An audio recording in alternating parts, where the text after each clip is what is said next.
Josh and Swain continues. Thank you for being with us here on 99.1 The Sports Animal. The show continues in Maryville. We'll be here until 3 o'clock at Waters Equipment, New Holland. Find them online, watersequipmentco.com. We are 1 day away, Jason Swain, from Tennessee kicking off the season against Ball State, which means it's a great time to welcome our next special guest on the Stanley Fencing and Gates Hotline. Big brother, Leonard Little, number one.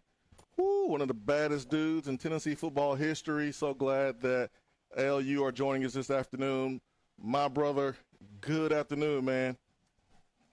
How you guys doing, Josh and Swain? How you guys doing, man? Hey, we fired up. We fired up, man. Do you put it on your calendar when it is 1 day away from kickoff?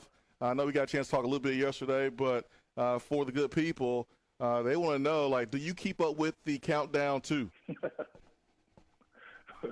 No, I mean, not really, because it's 1 day before the game, so I really don't have to keep up with it. It's just I know when it gets close to the time, we're about to have a game, I start getting texts and alerts and stuff like that. So, that's the way I keep up with it. It appears, I know for guys like yourself, myself, we've seen coaches come and go over the last couple of years, and we've seen it look really good year one, year two, and things happen. But it just appears, Leonard, that man, the culture is super, super positive. Man, we're in the right direction. I know everyone has their group chats with the players they play with, and I have mine, you have yours. We have talked. What's your view so far of the Josh Heupel era, just from your point of view? Well, to be honest, a lot of guys were skeptical at first because, what we've been through as a program. But the way he's progressed and the way he's went out and recruited guys that we needed, it really shows that he might be the type of coach that's going to be with us long term. I mean, our offense is doing great. We just need our defense to step it up a little bit, and I think we'll be trending in the right direction. We're talking to Leonard Little, VFL, University of Tennessee great on the defensive side of the ball. You were playing alongside a bunch of great defenders as well. What do you recall about the standard, the way that teammates would challenge each other? What was expected for young guys when they came in and tried to develop in the program when you were at Tennessee and you guys were winning so many games? I mean, we had a standard where it wasn't about ourselves. It was about the team. So if you didn't really buy into the team standard and the team atmosphere, then you weren't going to be able to play on our team. So, and also, what we've done, when we're doing the weight room, we're doing the classroom, and also the passion we showed towards the game.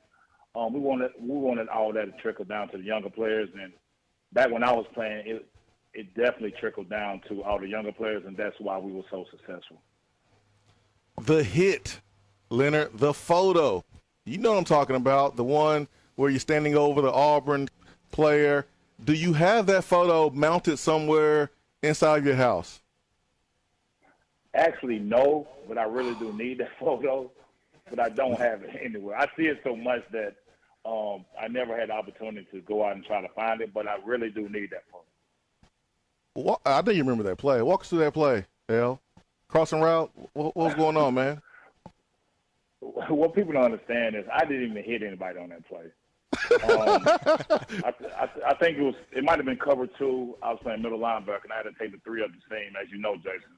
Yeah. And he got on top of me a little bit, but the safety was over top. So actually the safety came down and hit him, and I was right there by him. So he hit him really, really, really hard. So I just stood over him like, I was wondering was he going to get up, but I told him not to get up, but I was saying something at the time. I was looking down at him, but I wasn't the one who made that hit. So, Swain, you probably did the same thing. When one of the linemen would knock somebody over, you'd probably run over at the end of the play to try to make it look in the photo like you had done something. Yeah. I wasn't Debo. I didn't land a punch. I was more like Chris Tucker. I would come along and say you got knocked out. That's what I would do. Yeah, Leonard. That's probably not going to surprise you at all. On that specific play, that's the thing I was doing, Jason. Just like you said, I was doing the same thing. Leonard, what do you think of rules today that do seem to protect the receiver coming across the middle or the offensive guy, the Swain with the football and maybe targeting penalties, all those that defenders have to think about every play? I think it's an offensive game now, and people want to see points scored, and I understand that. So, and defenders actually has adjusted to it, but in college, the only thing I don't like about it is they getting thrown out the game. I mean, it should be a 15-yard penalty, the guy stay in the game and stuff like that. But in college, that's the only thing I don't like about it, because kids are getting thrown out games, missing half of other games because of, a hit they done or a hit they didn't intend to do or tend to, do a person that way. And it's just hard in college when you're getting kicked out of the game for a hit like that.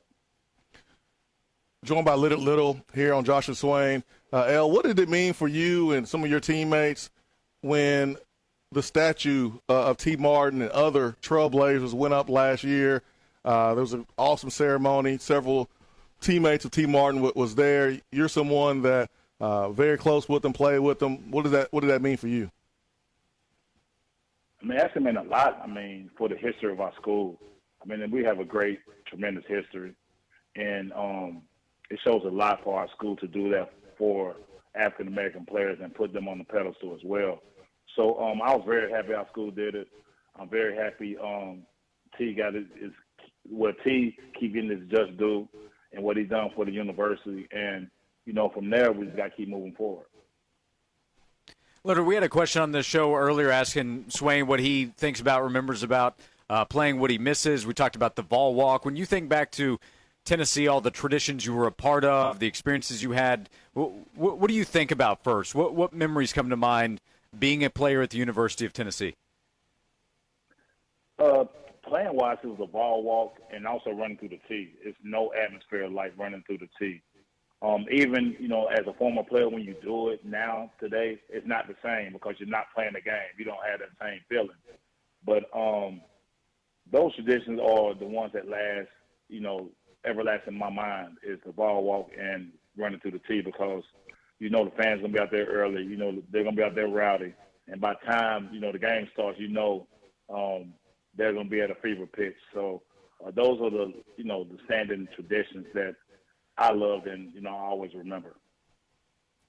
Well, El, man, we got to get you here. I know you're looking at the calendar, looking at which game to come to, and you've been a guy that has always come back and support these youngsters giving their all for Tennessee. So look at that calendar, El, and, man, I know there's going to be a good game for you to come back to. The game last year against Ole Miss, the atmosphere was unreal, the light show and, the energy. And so have you looked at the calendar, and if you have, which game you think stands out to you?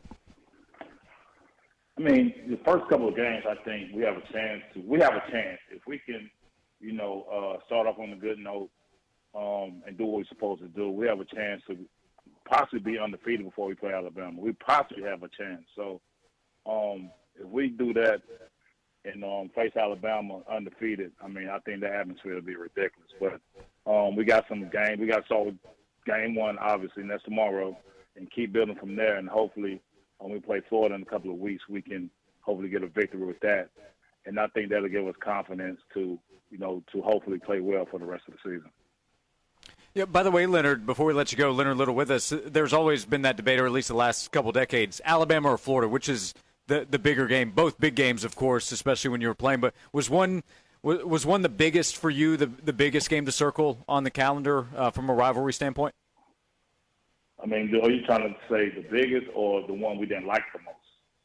However you would describe it. The one you don't like the most, I kind of want to hear about that one. I mean, well, the biggest game for us when I played was Florida, because it came down to both of us to go to the national championship, basically. They played in 2 national championships. We had the opportunity to play in 1. So it came down to them. But the team we didn't like most was Alabama, obviously. We couldn't stand Alabama. They couldn't stand us. And Coach Fulmer made it a point for us not to stand Alabama. So we really couldn't stand them at all. But the most important game with us was Florida, in which we didn't never win.